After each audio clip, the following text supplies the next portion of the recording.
வணக்கம். ஒரே நாளில் 2 விதமான ஃபீலிங். காலையில் பேலரினா பார்த்தோன்னா படம் சுமாராக இருந்ததுனால எவன்டா கேட்டான் இந்த ஸ்பின் ஆஃபை அப்படின்னு இருந்துச்சு. தேவையில்லாத சீக்வல்ஸ் ஸ்பின் ஆஃப் தாண்டி அனிமேஷன் படங்களுடைய லைவ் ஆக்ஷன் வெர்ஷன்ஸையும் எடுக்க ஆரம்பிச்சிருக்காங்க இல்லையா? அதுவுமே கூட தேவையில்லைங்கிற மாதிரி தான் எனக்கு தோணிட்டு இருக்கு அப்பப்போ, இந்த how to train your dragon மாதிரி. பட் அது படத்தை பார்க்குற வரைக்கும் தான். மேபி ரொம்ப வருஷம் ஆனதுனாலையோ இல்லை தேட்ரிக்கலாக அந்த படத்தை நான் பார்த்ததில்லை அப்படிங்கிறதுனாலையோ தெரியல, இந்த லைவ் ஆக்ஷன் ரீமேக் எனக்கு செம்மையாகவே ஒர்க் ஆச்சு. குழந்தைங்க எப்படி என்ஜாய் பண்ணுறாங்கன்றது தெரிஞ்சுக்க எங்கள் வீட்டிலேருந்து 2 குட்டீஸை வேற கூப்பிட்டு போயிருந்தேன். படம் எப்படி அப்படின்னு சொல்கிறேன். அண்ட் இதுவே இந்த வாரத்தின் கடைசி விமர்சனம்.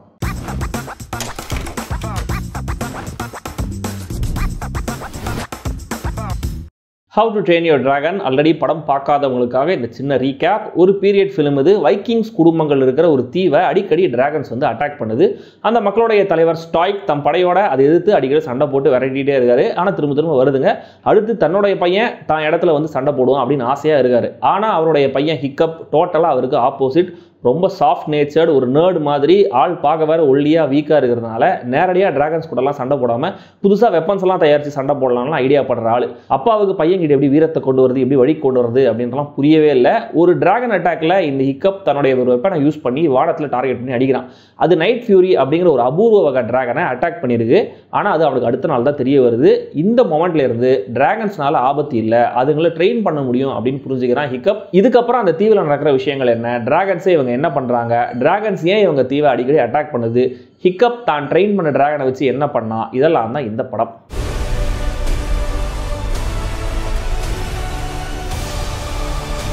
அப்படியே ஃப்ரேம் டு ஃப்ரேம் ரீமேக் தான் இது. அதே டயலாக்ஸ், கேமரா ஆங்கிள்ஸ், மியூசிக்னு அப்படியே இந்த படத்துக்கு அந்த படம் ஒரு ப்ரீவியஸ் அப்படிங்கிற ரேஞ்சுக்கு ஃபீல் பண்ணி தான் எடுத்திருக்காங்க போல. ஒரிஜினலில் அப்பா கேரக்டர் குரல் கொடுத்த ஜெரார் பட்லர் தான் இந்த படத்தில் அப்பாவை வேற நடிக்க வச்சிருக்காங்க. இதில் இருக்கிற மேஜர் டிஃப்ரென்ஸ் என்ன அப்படின்னா, ஆஸ்ட்ரிட் அப்படிங்கிற அந்த பொண்ணு கேரக்டருக்கு கொஞ்சம் எக்ஸ்ட்ராவாக டெப்த் கொடுத்து இம்பார்ட்டன்ஸ் கொடுத்துருக்காங்க. அது நல்லாவும் இருந்தது. இது மட்டும் இல்லை, ஜஸ்ட் ஒரு சின்ன அப்கிரேடு தான் அப்படின்னு ஈஸியாக ஒதுக்கிட முடியாத அளவுக்கு இந்த படத்தில் சில விஷயங்கள் நல்லாவே ஒர்க் ஆச்சு. முதல்ல பெர்ஃபார்மன்ஸாக நிஜமான நடிகர்களை பார்க்கும்போது, நிஜமான லொகேஷன்ஸில் பார்க்கும்போது கண்டிப்பாக ஃபேண்டசி கதைக்கு கூட கூடுதலாக ஒரு நம்பகத்தன்மை வந்துடுது.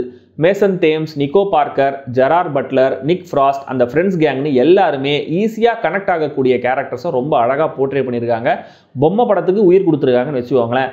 தென் கிட்டத்தட்ட இதே ஃபேக்டர் தான் டிராகன் வர காட்சிகளும் கூட. எஸ், அதெல்லாமே சிஜி தான். ஸ்டில் அவ்வளவு ரியலாக ஃபீல் ஆகுது. விதவிதமான டிராகன்ஸை சிஜியில் ரொம்ப ரியலிஸ்டிக்காகவே கொண்டு வந்திருந்தாங்க. அதுவும் ஹிக்கப்பும் டூத்லெஸும் ட்ரெயின் பண்ணுற காட்சிகள், பறக்கிற சீன்ஸ், அது அவ்வளவு வேகத்தோட அவ்வளவு துல்லியமாக எடுக்கப்பட்டிருக்கிற விதம் செம்ம இம்மர்சிவான ஒரு ஃபீலை கொடுத்துச்சு. அதுவும் கிளைமேக்ஸில் பெரிய டிராகன் வர சீன்ஸ்லாம் அட்டகாசம், ஒரு மாஸ்டர் படம் பார்க்குற ரேஞ்சில் இருந்துச்சு. ஐமேக்ஸில் பார்த்துருக்கலாமோ அப்படின்னு கூட நான் ஃபீல் பண்ணேன். தென் ஒரிஜினலை விட லைவ் ஆக்ஷன் இன்னும் கலர்ஃபுல்லாக இருந்துச்சு. இத்தனைக்கும் எனக்கு பிடிக்காத 3Dயில் தான் இந்த படம். ஸ்டில் எங்கேயுமே டல் அடிக்கல. பல சீன்ஸில் டெப்த்தை நல்லாவே ஃபீல் பண்ண முடிஞ்சுது. ஆல்ரெடி சொன்ன மாதிரி அந்த டிராகன் ரைடிங் சீன்ஸில் பர்டிகுலராக ஸ்டன்னிங் ஒர்க். பசங்களை அண்டர் எஸ்டிமேட் பண்ணுற அப்பாக்கள், சரியாக கவனம் தராத அப்பாக்கள், கூட்டத்தில் கொஞ்சம் வித்தியாசமாக யோசிக்கிற பசங்களை ஏன் என்கரேஜ் பண்ணணும், நான் இங்கே ஃபிட்டின் ஆக மாட்டேன்னு ஃபீல் பண்ணுற பசங்க எப்படி அந்த ஃபீல்லேருந்து வெளியில் வரலாம், ஃப்ரெண்ட்ஸோட சப்போர்ட் எவ்வளவு முக்கியம், இந்த மெசேஜஸ்லாம் எப்பயுமே ரெலவெண்ட் தான். இதை வச்சு 1000 படங்கள் கூட ரீமேக் பண்ணலாம். மெயின் ஸ்ட்ரீம் அனிமேஷன் படங்கள் எப்பயுமே இந்த மாதிரி மெசேஜஸை பாடமாலாம் எடுத்தது கிடையாது, இன்டெரக்டாக தான் சொல்லியிருக்கு. அதே மெசேஜ் ஒரு லைவ் ஆக்ஷனில் இன்டெரக்டாக வந்தாலுமே கூட அதில் கூடுதலாக ஒரு அழுத்தத்தை ஃபீல் பண்ண முடியுது. ட்ராபேக் அப்படின்னு சொல்லணும்னா, இதில் எக்ஸ்ட்ராவாக ஏதாவது பண்ணியிருப்பாங்க, லைவ் ஆக்ஷன் ரீமேக் இல்லையா, அதாவது கொஞ்சம் எக்ஸ்ட்ராவாக பண்ணியிருப்பாங்க அப்படின்னு நீங்கள் யோசிச்சு போனீங்கன்னா நீங்கள் டிசப்பாயிண்ட் ஆகலாம். ஏன் எப்பா திரும்ப அதே எடுக்கிறதுக்கு அதே ரீரிலீஸ் கூட பண்ணியிருக்கலாமே அப்படின்னு கூட விமர்சனம் பண்ணலாம். இதை தாண்டி பெரிய மைனஸாக எனக்கு எதுவும் தெரியல. ஸோ மொத்தத்தில் இந்த how to train your dragon remake அப்போ பார்த்தவங்களுக்கு ஒரு நல்ல ரீகலெக்ஷனாகவும் நாஸ்டல்ஜியாகவும், பார்க்குற எல்லாருக்குமே ஒரு நல்ல தியேட்ரிக்கல் எக்ஸ்பீரியன்ஸாகவும் இருக்கும்.